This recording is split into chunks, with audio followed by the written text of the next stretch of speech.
এই ব্যাপারে কেউ দ্বিমত পোষণ করবেন না যে কোরআনের আইন সম্পূর্ণ যুক্তিসঙ্গত ও কল্যাণকর, কিন্তু মানবরচিত আইন তার ধারে কাছেও নেই।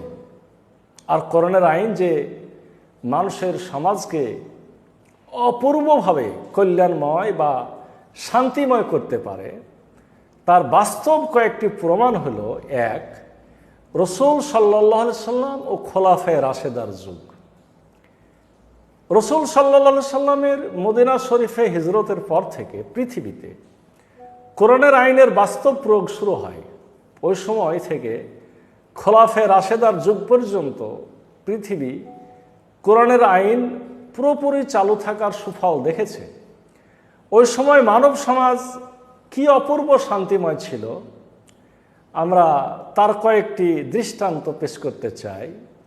প্রথম দৃষ্টান্ত হলো রাষ্ট্রপ্রধানের হযরত ওমর রাদিয়াল্লাহু আনহুর নিজে ঘুরে ঘুরে সাধারণ নাগরিকদের অবস্থা দেখা এবং একজনের ঘরে গম নেই দেখে রাষ্ট্রীয় খাদ্য গোদাম থেকে নিজ পিঠে করে গম বয়ে নিয়ে নাগরিকের বাড়িতে পৌঁছে দেওয়া।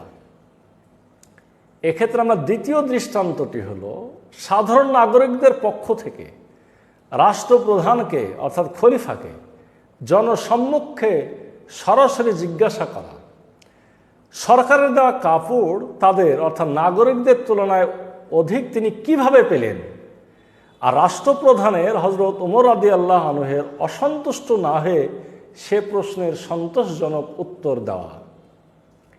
আমার তৃতীয় দৃষ্টান্তটি হলো তৎকালীন গরিব আরব দেশ কোরআনের আইন চালু হওয়ার কয়েক বছরের মধ্যে এতটা ধনী হয়ে যায় যে জাকাত নেওয়ার মতো গরিব লোক সেখানে খুঁজে পাওয়া যায়নি। চতুর্থ দৃষ্টান্তটি হলো যুদ্ধের ময়দানে আহত ও পিপাসার্ত সৈনিকের পানি হাতে পাওয়ার পর নিজে পান না করে অপর আহত সৈনিকদের হাত আগে পান করাতে বলা এবং নিজে পিপাসায় মৃত্যুবরণ করা। পঞ্চম দৃষ্টান্তটি হলো তৎকালীন পৃথিবীর সবচেয়ে বেশি অপরাধপ্রবণ ও অসভ্য দেশে কয়েক বছরের মধ্যে অপরাধের সংখ্যা প্রায় শূন্যের কোঠায় চলে যাওয়া।